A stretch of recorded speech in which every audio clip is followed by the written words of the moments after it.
इसके बाद यीशु और उसके चेले यहूदिया देश में आए और वहां वो उनके साथ रहकर बपतिस्मा देने लगा। यूहन्ना भी शालेम के निकट एनोन में बपतिस्मा देता था, क्योंकि वहां बहुत जल था और लोग आकर बपतिस्मा लेते थे। यूहन्ना उस समय तक जेल खाने में नहीं डाला गया था। वहां यूहन्ना के चेलों का किसी यहूदी के साथ शुद्धि के विषय में वाद विवाद हुआ।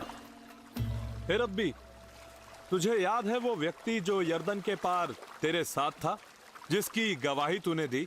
देख, वो बपतिस्मा देता है और सब उसके पास आते हैं।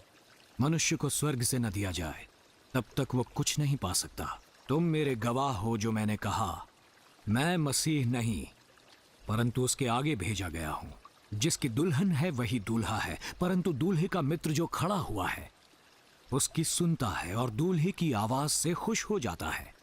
अब मेरी ये खुशी पूरी हुई। अवश्य है कि अब वो बढ़े और मैं घटूं।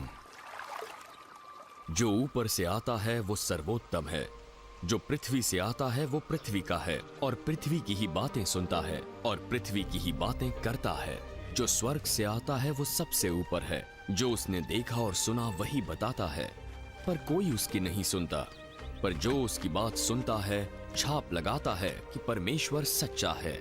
जिसे परमेश्वर ने भेजा वो परमेश्वर की बातें कहता है, क्योंकि परमेश्वर अपनी आत्मा से उसे भर भर कर देता है।